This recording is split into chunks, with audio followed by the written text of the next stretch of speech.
मोर prior पिला माने मु आम YouTube channel Mantu study point channel तरफ समस्त को स्वागत जनाऊँगी। मु आज तुम मानक पई नहीं आसी ओडिशा वृत्ति परीक्षा पई पूर्व वर्षर प्रश्न 2021 गणित विभाग। पूर्व क्लास रे आम कौन देखी सामाजिक विज्ञान आउ साहित्य।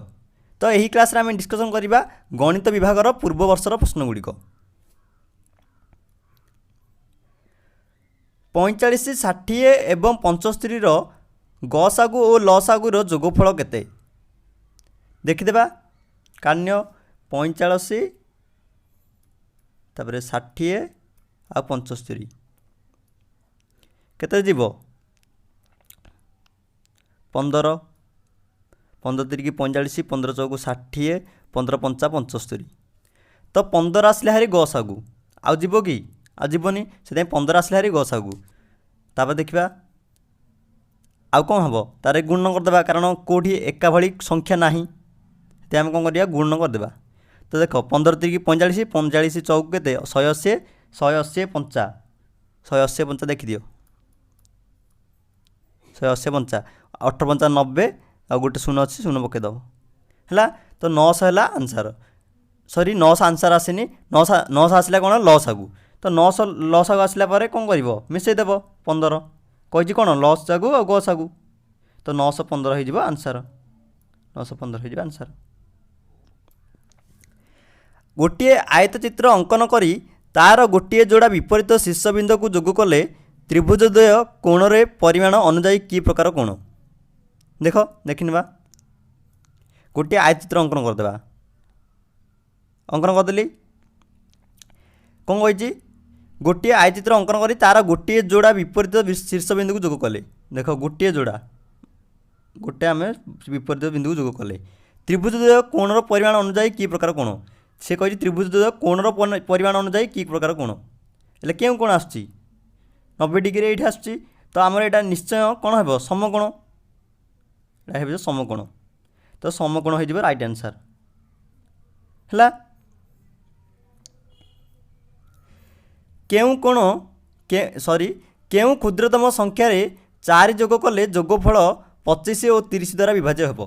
तो देख जदि क्षुद्रतम संख्या कही आप सब करेंगे कौन लसागु काढ़े। जदि बृहत्तम संख्या कही तुम्हें कौन कर तार गसागु काढ़। तो देख आम 25 और 30 लसागु बाहर करदे 25 और 30 5 5 25 5 को 30 है आज जीवनी। तो 5 5 25 25 को 150 150 तापर देख 150टा 25 और 30 द्वारा विभाज्य। तो केते जोग कले 150 सॉरी केते जोग कले 4 जोग कले केते 150 हे। तो 146 रे केते जोग कले 4 जोग कले 150 हे। तापर कौन करेंगे फेड़ाण करदे 10 6 4 1। तो यहीपरी क्वेश्चन देते यहीपरी करेंगे है। निम्नस्थ केउ संख्यार गुणनीयक मानकर समष्टि उक्त संख्यार 2 गुण हेब। से कही यही संख्यार यही गुड़िया संख्यार गुणनीयक मानकर समष्टि उक्त संख्यार 2 गुण हेब। प्रथम गुणनीयक काटदेवा 24 गुणनीयक केते केते 1 तापर 2 तापर 3 तापर 4 6 12 24। तो तापर कौन करवा मिसईदेवा। तो देख 1 2 1 3 1 3 3 6 6 4 10 10 6 के 10 6 के 16 16 12 16 12 के 26 27 28 28 28 20 के 28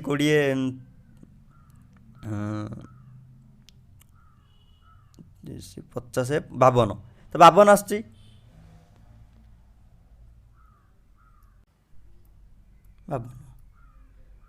तो 52 24 2 गुण 52 हो कि 24 2 गुण के 48। तो यहाँ हेब ना। तापर देखिए 28 1 2 तापर कौन कहीं जीव 4 तापर 7 तापर के 14 तार 28। तो मिसई दियो 28 14 मिसले के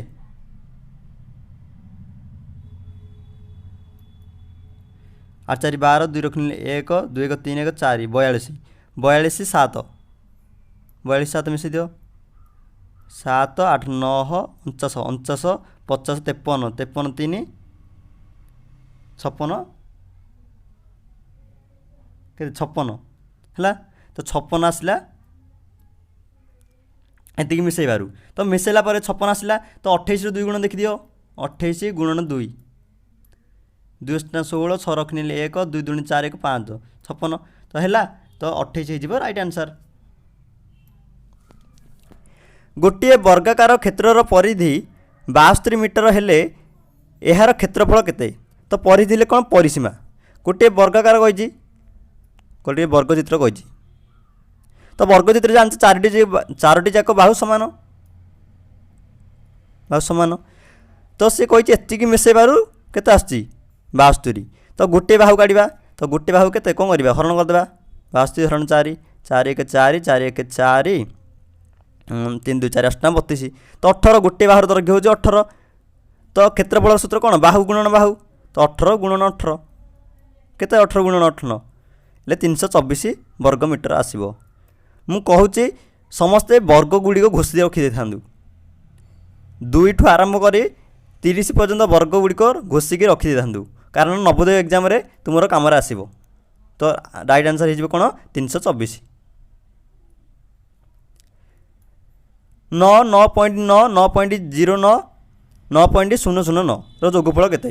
ତ ଯୋଗଫଳ କରିବା 9 ତାର କହିଛି 9.9 9.9 ତାପରେ କ'ଣ କହିଛି 9.09 ତ 9.09 ତାପରେ କ'ଣ କହିଛି 9.009 009 ହେଲା।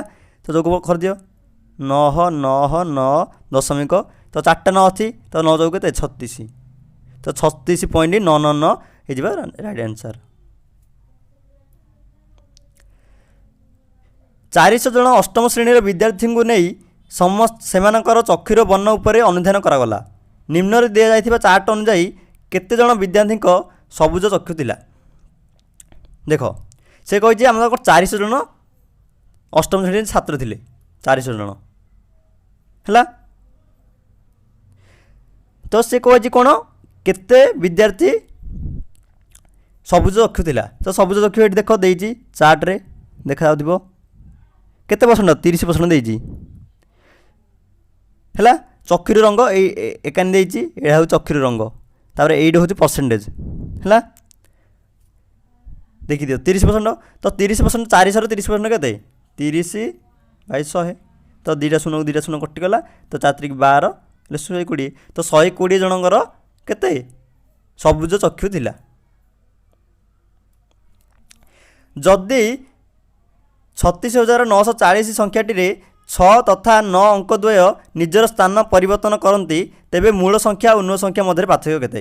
ତ ଦେଖ ପ୍ରଥମେ ଲେଖିଦେବା 36,940 ସେ କ'ଣ କହିଛି 9 ସ୍ଥାନ ପରିବର୍ତ୍ତନ କରିବ ଆଉ 6 ସ୍ଥାନ ପରିବର୍ତ୍ତନ କରିବ କଲେ ତାପରେ ଆମେ ବିୟୋଗଫଳ କରିବା। ତ ଦେଖ 9 ସ୍ଥାନ ପରିବର୍ତ୍ତନ କଲେ କେତେ ଆସିବ 3 9 6 4 0 ହେଲା। ତ ଆମେ ତାପରେ କ'ଣ କରିବା ସେ କହିଛି ପାର୍ଥକ୍ୟ କେତେ ତ ବଡ଼ ସଂଖ୍ୟାରେ ସାନ ସଂଖ୍ୟା ଫେଡ଼ିଦେବା ଏଇଟା ଉପରେ ଲେଖିଦିଅ ନିଭେଇ ଦିଅ ଉପରେ ଲେଖିଦେବା କେତେ 36,940 0 16ରୁ 9 ଗଲେ କେତେ 7 ତାପରେ କେତେ 8ରୁ 6 ଗଲେ 2 0 2 7 0 0 ତ 2 7 0 0 ହେଇଯିବ ରାଇଟ୍ ଆନ୍ସର୍। ସମସ୍ତ ଯୁଗ୍ମ ଅଙ୍କ ଦ୍ୱାରା ଗଠିତ ନିମ୍ନସ୍ଥ କେଉଁ 5 ଅଙ୍କ ବିଶିଷ୍ଟ ସଂଖ୍ୟାଟି 4 ଦ୍ୱାରା ବିଭାଜ୍ୟ? ତ এই ସବୁଗୁଡ଼ିକ ସେ କହିଛି ଯୁଗ୍ମ ସଂଖ୍ୟା ଏଗୁଡ଼ିକ ମଧ୍ୟରୁ କେଉଁଟି 4 ଦ୍ୱାରା ବିଭାଜ୍ୟ? ତ 4 ଦ୍ୱାରା ବିଭାଜ୍ୟ ସୂତ୍ର କ'ଣ ଏକକ ଓ ଦଶକକୁ ଯଦି ଗଠନ କରାଯାଏ ଯେଉଁ ସଂଖ୍ୟାଟା ଆସିବ ସେତିକିର ଯଦି ଆମେ ସେଇଟା ଯଦି 4 ଦ୍ୱାରା ବିଭାଜ୍ୟ ତାହେଲେ ଆମର 4 ଦ୍ୱାରା ବିଭାଜ୍ୟ ହେଉଥିବ। ତ ଚେକିଂ କରିଦିଅ 8 6 ଏଇଟା ହେବନି 86 ତ ଏଇଟା 6 ଅଛି ହେବନି ତ ଏଇଟା କେତେ 24 ଅଛି ତ 400କୁ 24 ତ ଏଇଟା ହେଇଯିବ ରାଇଟ୍ ଆନ୍ସର୍ ହେଲା କିନ୍ତୁ ଏଇଟା ହେବନି। ଦେଖନ୍ତୁ ଜାନୁଆରୀ ମାସ 1 ତାରିଖ ରବିବାରରେ ପଡ଼ିଲେ ଏହି ମାସର ଶେଷ ତାରିଖ କେଉଁ ବାରରେ ପଡ଼ିବ? ଦେଖ 1 ତାରିଖ ରବିବାର ପଡ଼ିଲା, ତ 1 ତାରିଖ ରବିବାର ପଡ଼ିଲେ କେତେ 7 ମିଶାଇଦେବା, 7 ମିଶାଇଲେ କେତେ 8, 8 ରବିବାର ପଡ଼ିବ। ତାପରେ 8ରେ ଆଉ ଥରେ 7 ମିଶାଇଦେବା, କେତେ ହେବ 15, 15 ତାରିଖ ରବିବାର ପଡ଼ିବ। ତାପରେ କ'ଣ କରିବା 15 7 ମିଶାଇଦେବା, 15 7 ମିଶାଇଲେ କେତେ 22, ତ 22 ରବିବାର ପଡ଼ିବ। ତାପରେ କେତେ 22ରେ 7 ମିଶାଇଦେବା, 22 7 ମିଶାଇଦେଲେ କେତେ ଆସିବ 29 ହେଲା। ତ 29 ତାରିଖ ରବିବାର ପଡ଼ିବ। ତାପରେ ସେ କହିଛି କେଉଁ ତାରିଖରେ ଶେଷ ତାରିଖ କେଉଁ ବାରେ ପଡ଼ିବ। ତ ଯଦି ଏଇଟା ରବିବାର ହେଲା 29, ତ ଜାନୁଆରୀ ମାସ କେତେ ଦିନ 31, ତ 30 ତାରିଖରେ ପଡ଼ିବ ସୋମବାର, ତାର 31 ତାରିଖରେ ପଡ଼ିବ କ'ଣ ମଙ୍ଗଳବାର। ତ ଶେଷ ତାରିଖ କେତେ 31, ତ ମଙ୍ଗଳବାର ହେଇଯିବ ରାଇଟ୍ ଆନ୍ସର୍। 4ଟି ସଂଖ୍ୟାର ସମଷ୍ଟି 510 ହେଲା, ମାତ୍ର ପରେ ଜଣାପଡ଼ିଲା ଯେ ଭୁଲ କ୍ରମେ 65 ବଦଳରେ 56 ଲେଖାଯାଇଛି, ତେବେ ସଂଖ୍ୟାମାନଙ୍କର ପ୍ରକୃତ ସମଷ୍ଟି କେତେ? ଦେଖ ଆମେ 4ଟି ସଂଖ୍ୟା ଜାଣିନେ, ଗୋଟେ ହେଉଛି ଆମେ ଜାଣିଦେଇଛେ କ'ଣ 65 କ୍ରମେ 56 ଲେଖାବାର, ତ 65 ଆଉ 4ଟି ସଂଖ୍ୟା 3ଟା ସଂଖ୍ୟା ଜାଣିନେ, ମିଶାଇଲେ କେତେ ହେଉଛି 510। ତ ସେ କହିଛି କ'ଣ 65 ବଦଳରେ 56 ଲେଖା ହେଇଛି, ସେଥିପାଇଁ ଭୁଲ ଲେଖା ହେଇଯାଇଛି।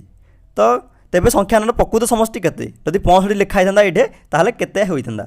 ତ ଆମେ 510ରୁ କ'ଣ କରିଦେବା 56 ଫେଡ଼ାଣ କରିଦେବା, 10ରୁ 6 ଗଲେ କେତେ 4, 10ରୁ 5 ଗଲେ କେତେ 5 4, ତ 454। ତ 454ରେ କ'ଣ କରିବା କେତେ 65 ମିଶାଇଦେବା, ତ ପଳେଇ ଆସିବ 5 4 କେତେ 9, 6 5 କେତେ 11, 11 ହେଲେ 1, 4 5, 519 ହେଇଯିବ ରାଇଟ୍ ଆନ୍ସର୍।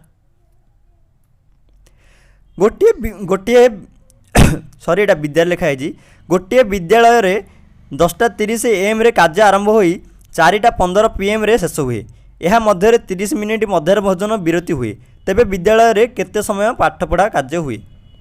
ଦେଖ ଆମେ ପ୍ରଥମେ କ'ଣ କରିବା ବିରତି କାଟିଦେବା, 10:30 AM ରୁ 4:15, ତ 10ଟା ପ୍ରଥମେ କ'ଣ ଲାଷ୍ଟ ସଂଖ୍ୟାଟା କାଟିଦେବା, ଲାଷ୍ଟ ସଂଖ୍ୟାରୁ ଯଦି ବିରତି କାଟିବାର ଅଛି ଲାଷ୍ଟ ସଂଖ୍ୟାରୁ ଲାଷ୍ଟରୁ ଫାଷ୍ଟ ଫେଡ଼ାଣ କରିବା, ତ କେତେ 4:15 ହେଲେ କେତେ 24 ଘଣ୍ଟାରେ ସବୁବେଳେ ଲେଖିବ,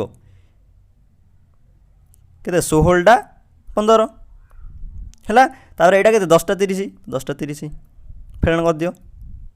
ତ ଆମେ ଫେଡ଼ାଣ କରିପାରିବାନି 15ରୁ 30, ସେଥିପାଇଁ ଏଠୁ 1 ଘଣ୍ଟା ନେଇଯିବା, ତ 1 ଘଣ୍ଟା କେତେ ମିନିଟ୍ 60 ମିନିଟ୍, ତ 60 15 କେତେ 75, ତ 75ରୁ ଆମେ ଫେଡ଼ାଣ କରିବା, 75ରୁ 30 ଗଲେ କେତେ 5 7 3 ଗଲେ 4, ତାପରେ ଏଠି କେତେ 15 ଅଛି, 15ରୁ 10 ଗଲେ କେତେ 5, 5 ଘଣ୍ଟା 45 ମିନିଟ୍ ଆମର ଶେଷ ହୁଏ, ମାନେ ବିରତି ଲାଗେ।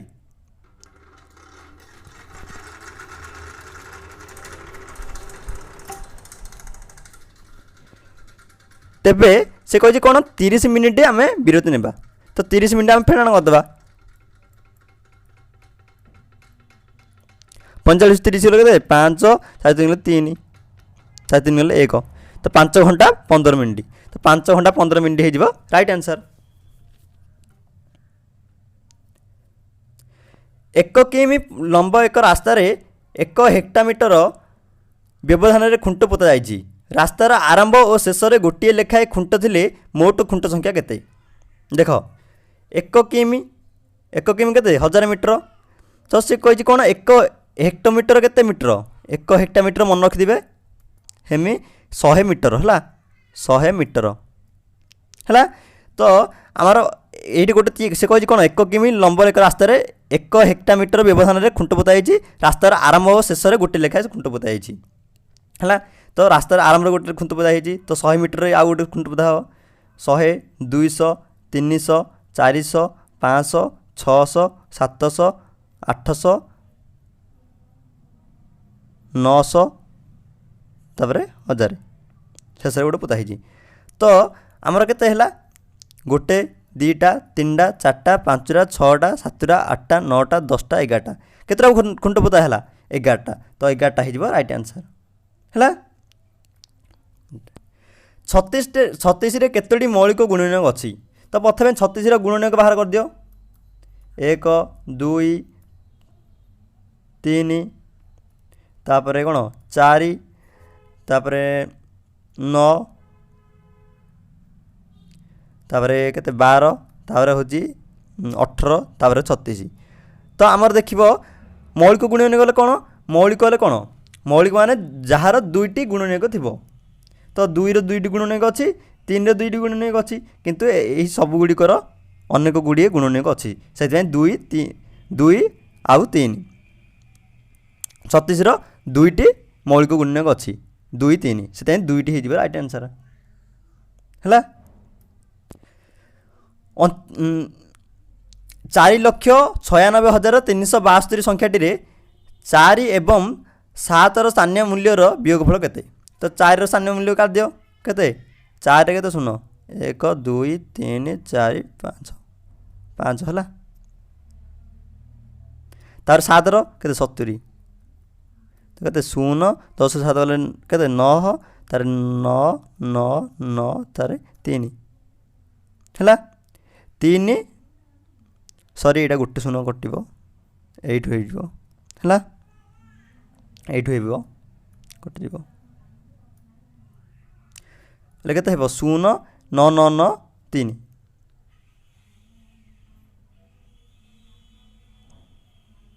सॉरी